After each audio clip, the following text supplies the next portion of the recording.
All right, so breathing and breathing well is huge.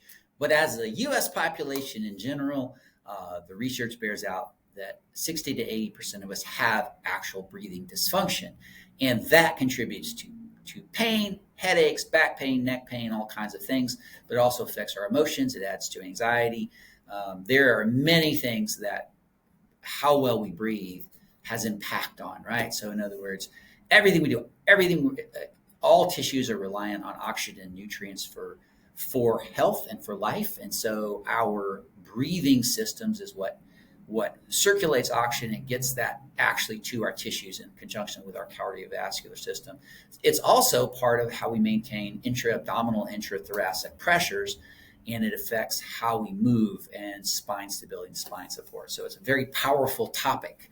Okay, so for this week's Can You Do a Challenge, we would like to see everyone land in a good category from a breathing standpoint. Now, there are questions that figure that out. There's functional tests for that. And there are functional tests for looking at the efficiency of breathing that we look at. But for today, for this week's Can You Do a Challenge, what we're going to ask you is we're going to teach you what's called functional residual capacity. Sounds fancy, it's not. It's like how long, basically, how much air do you have in your lungs?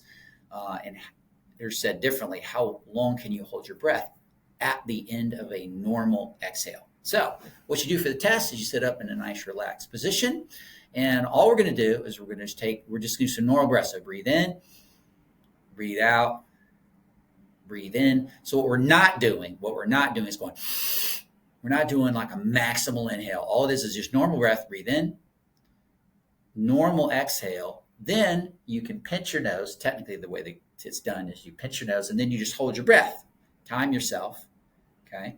And so I frequently don't pinch my breath when I do it, but you just end of an exhale, you breathe out, and then start the timer. And then the first sensation where you start to breathe again, then you stop the timer. And that's the amount of time you can do. You can hold your breath after a normal exhale.